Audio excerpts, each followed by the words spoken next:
Hey, Steve Mignani here. Before we get to our junkyard crawl video for today, just a heads up, on October 1st, if you're in the Durant, Oklahoma area, I'll be there live at Spanky Assiter's inaugural Freedom Choctaw Collector Car Auction at the Choctaw Casino and Resort Event Center, again in Durant, Oklahoma, where a whole bunch of cool collector cars are going to get sold, many of them at no reserve. And I'll be on the stage live doing commentary. One of the best cars and most special cars in that event is going to be the actual 58 Chevrolet Impala, fully restored, that was once owned by Peggy Sue Gerron. Yes, that Peggy Sue, the star of several Buddy Holly songs. Pretty, pretty, pretty Peggy Sue. That was her 58 Impala. That car is going to get sold at no reserve, again, on October 1st at the inaugural Freedom Choctaw Collector Car Auction in Durant, Oklahoma, October 1st. Be there if you want to take a shot at that car and just check out a great auction. Okay, let's get right into the junkyard crawl here at Bernardston Auto Wrecking. Hey, Steve Mignani here doing the junkyard crawl at Bernardston Auto Wrecking in Bernardston, Massachusetts, and this is a 1960 through 62 Jeep pickup truck. Now, we all know, of course, that 1946, just after World War II, Jeep started making the CJ, or the civilian version of the Jeep. Well, in 1947, they followed with the pickup truck. Now, these were available as two-wheel drives and four-wheel drives. The four-wheel drives were 1 ton, the two-wheel drives were half ton, and these are pretty rugged things. Now, I like to say that the Dodge Power Wagon four-wheel drive truck of 1946 was the toughest four-wheeler of them all. Well, these things were pretty damn close. Now, these are a lighter version of the Power Wagon. In fact, they're not even related, but this was about as tough as it got in a mass-produced, readily available pickup truck. Now, these initially were sold with four-cylinder engines, and of course, in 1950, something called the Hurricane engine arrived. Now, we've heard lately a lot about the Hurricane, the Stellantis 3-liter twin-turbo straight six, which makes at least 400 horsepower. It's called the Hurricane. Well, it kind of started right here. Now, keep in mind, the engine in this one here is a 226 cubic inch Super Hurricane. This arrived in 1954, and this is basically a flathead engine, and this is a big brother to the 1950 Hurricane four-banger F-head. Now, this is not to be confused with the 1963 up 226 cubic inch Tornado, which had an aluminum hemi-cylinder head. This is a flathead, of course, but it's something kind of exotic is this aluminum intake manifold right here. This is a one barrel, but again, an aluminum intake, kind of an exotic item, really, right there. Now, something to keep in mind, I don't like to toot my own horn that much, but this is a book that I did back, 10 years ago, Steve Mignani's 1001 Muscle Car Facts. Well, a few years ago, Pat Foster, an AMC and Jeep fanatic and expert, one of the most educated guys on Jeeps ever, did 1001 Jeep Facts. And in this, it's kind of cool. This is fact number 187. We're talking about that engine right now. Now, that engine did not come from Willis. In fact, it says here, one of the key benefits of Kaiser Motors taking over Willis Overland in 1954 was that it was able to introduce its own 226 cubic inch six-cylinder engine called the Super Hurricane. It proved to be a better, stronger engine than a Willis 6, which was much smaller. It helped keep the senior Jeeps competitive power-wise for several more years. In later years, the Kaiser 226 mil was the basis for the Willis Tornado overhead cam six-cylinder engine, which was introduced as an option in some of the 1962 Jeep senior models. So again, this engine is not a Willis design. In fact, it's actually a Continental design by way of Kaiser, which bought Jeep, Kaiser Jeep, in 1954.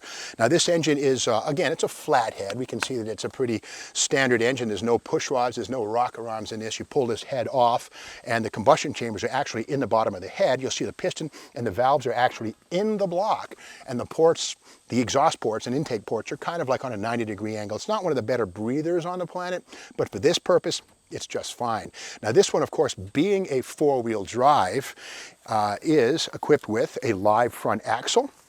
And these have closed knuckle ends. If we look here on this side, we'll see that these actually have like a spherical section right there. That's called a closed knuckle. Now, inside of that, there's a normal universal joint, but the beauty of the closed knuckle, this sphere, is that there's a neoprene seal that scrubs dirt and filth away from that rather than an exposed U-joint. So this is, again, a closed knuckle type front axle. Now, on the end of this, we don't see any locking, freewheeling ability. These are always on, so you either shift it in or out of four-wheel inside, but these are non-freewheeling hubs. Again, in 47 through 62, Jeep was not really that concerned with fuel economy.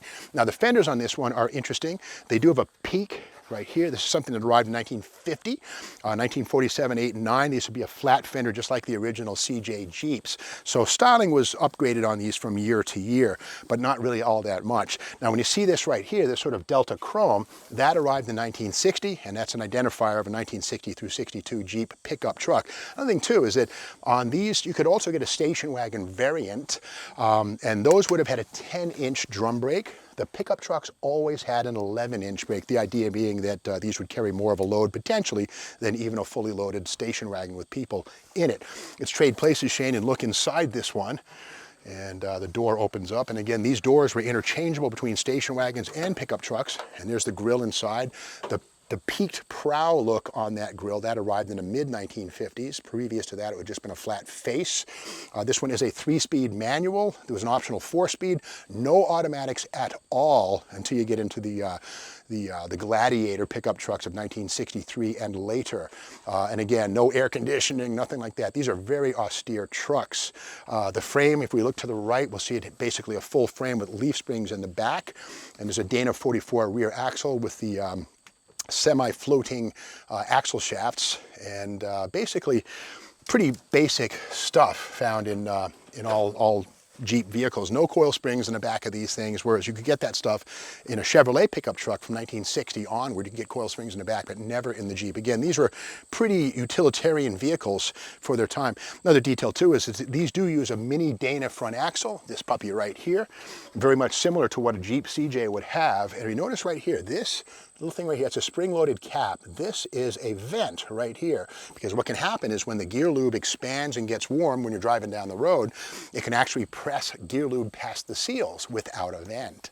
And that's a little factory installed item right there. And again, this is a miniature Dana. The Dana 60, as we all know from Hemi Cudas and Road Runners and stuff, this is its little brother, a Dana 35 right here. And again, these could be had with a power lock differential front and rear.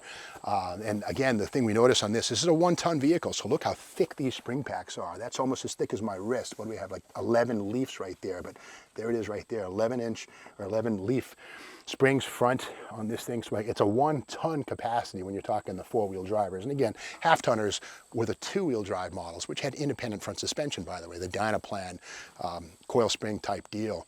So that's the story of this 1960 or 61 or 62. It's hard to tell without the serial number, and that's long gone, Jeep pickup truck. Now these would be replaced by the Gladiator in 1963, styled by Brooks Stevens, which these were also, by the way. Brooks Stevens was a well-known designer, not quite as popular maybe as Virgil Exner or Raymond Loewy, but Brooks Stevens was well known in the world of Studebaker, where he facelifted the entire Studebaker line for 1964, 5, and 6. But he also had his hand at Jeep Kaiser, where he did the bodies for these and the subsequent Wagoneers and Gladiator pickup trucks. And if you want to learn about all those things, check out a copy of Car Tech Books, Pat Foster's 1001 Jeep Facts. He gets into all of the Jeeps, the CJs, the Wranglers, all of them, even the mail Jeeps, the DJs, the little mail delivery vehicles, all in that book. Kind of cool stuff. And of course, you can pick up 1001 Muscle Car Facts too, to the old horn.